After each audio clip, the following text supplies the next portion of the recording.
Здравейте! В това видео ще говорим за все по-популярните така наречени прop фирми или по-скоро funded firms. За тези, които не са запознати, това са фирми, които предоставят възможността да се търгува чрез тях на демо сметка, като след като се покрият техните изисквания, може да се изтегли реална печалба, която трейдера си е изкарал.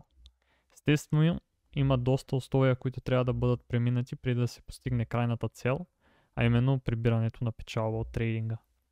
Моят опит с прop фирмите започва от края на 22 година, като първо се регистрирах в TopStep някъде към средата на септември, но може би няколко седмици след това получих имейл, че не работят с клиенти от България и трябваше да се преориентирам към други фирми, които предоставят тази услуга.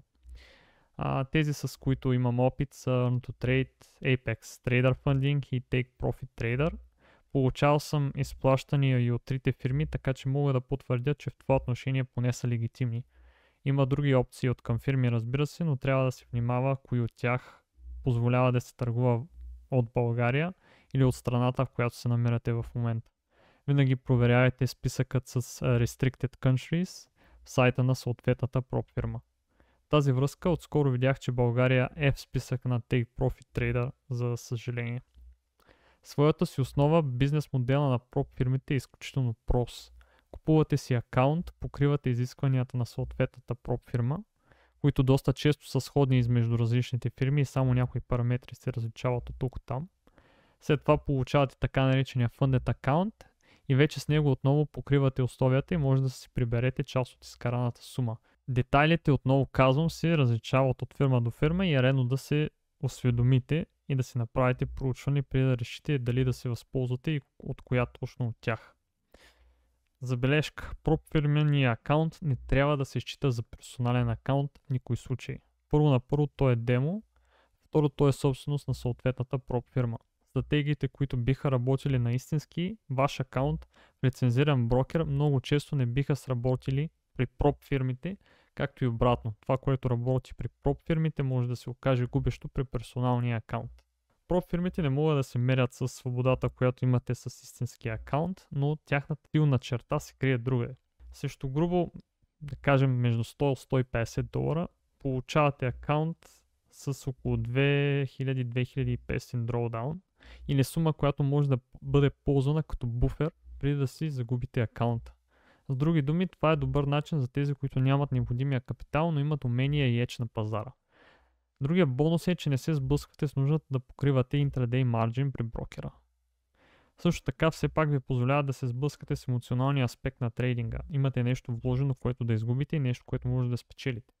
Напълно симулирания акаунт няма какво да изгубите или да спечелите. Алчността и страха не играят роля там. Безплатният симулиран акаунт е удачен, когато сте съвсем в началото на своето трейдинг пътешествие и изучавате как работи вашия софтуер и как да го настроите. Хубаво е да се опитате да изградите добри навици чрез симулирания акаунт, като го ползвате така, както бихте търгували прop фирмен, реален такъв, със същите правила, стратегии и риск. И така, пари могат да се изкарат от прop фирми, ако се подходи разумно и със стратегия, анализирайки правилата и параметрите на акаунта спрямо изискванията за последователност и минимален брой търгуеми дни. Докато си вършите тази работа, може да направите следните наблюдения. Прop фирмите позволяват краткосрочни предимства, като се използват по начин, по който личните акаунти не биха могли, поради структурата, по която те работят.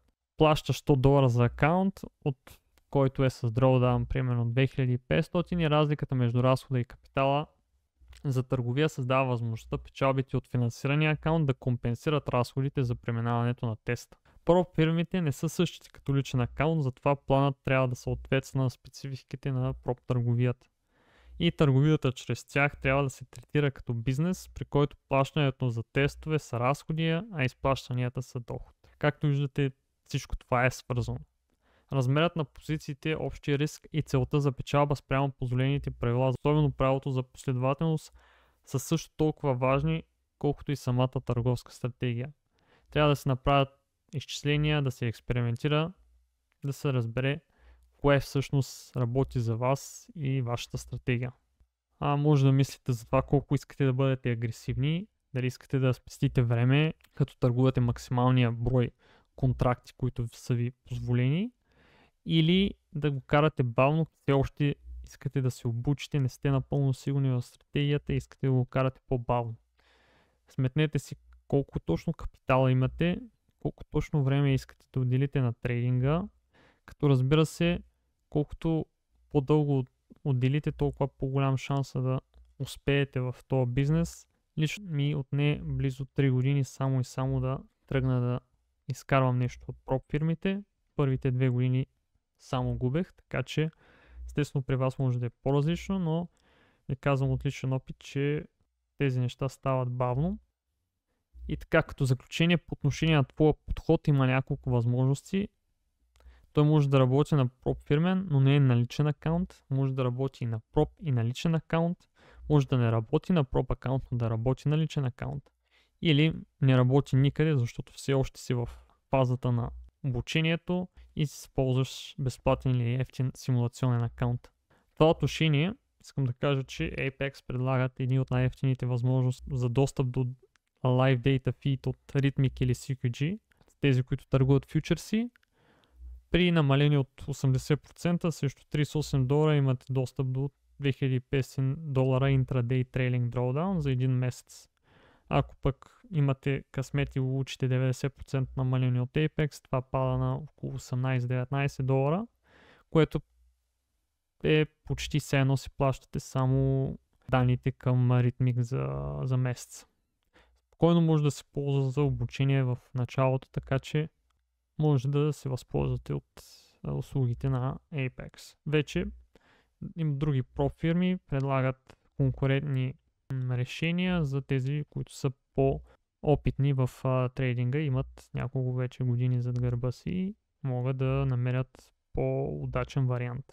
И така, как точно ще стигнеш където искаш да бъдеш, крайна сметка значение е да се изкарат пари. Всеки трябва да направи съответните си изчисления, за да се разбере какво ще е необходимо, за да се постигнат желаните от вас резултати. Ако се ползват проб фирми без реален план, много вероятно е просто да се загубят пари и да няма реална полза за вас. Много трябва да се внимава да не се влезне в спиралата на комарджийството с тези фирми, защото именно там е техния капан.